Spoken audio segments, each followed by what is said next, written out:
This effect in PowerPoint is really easy to create. Let me show you how to do it in under 2 minutes. Start by adding text to your slide. For this effect, make sure to use a very bold typeface. Any heavy font works. Then stretch a rectangle across the entire slide and send it to the back. Now comes the important part. First select the shape, then select the text. In the top menu, choose Subtract.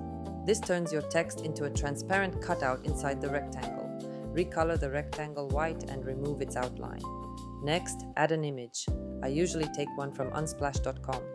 Send the image to the back so it appears behind the cutout window. Now duplicate the slide. On the second slide, replace the image to create a smooth transition. I place both images side by side on the first slide as a group, then move this group to the left on the second slide. Apply the morph transition. When you switch slides, the image will glide into its new position, creating that seamless shift. Finally, using the same morph technique, add a slider to show two modes, work and life.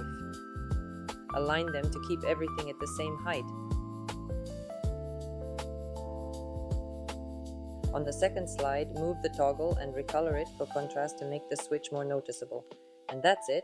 The whole effect takes less than 2 minutes.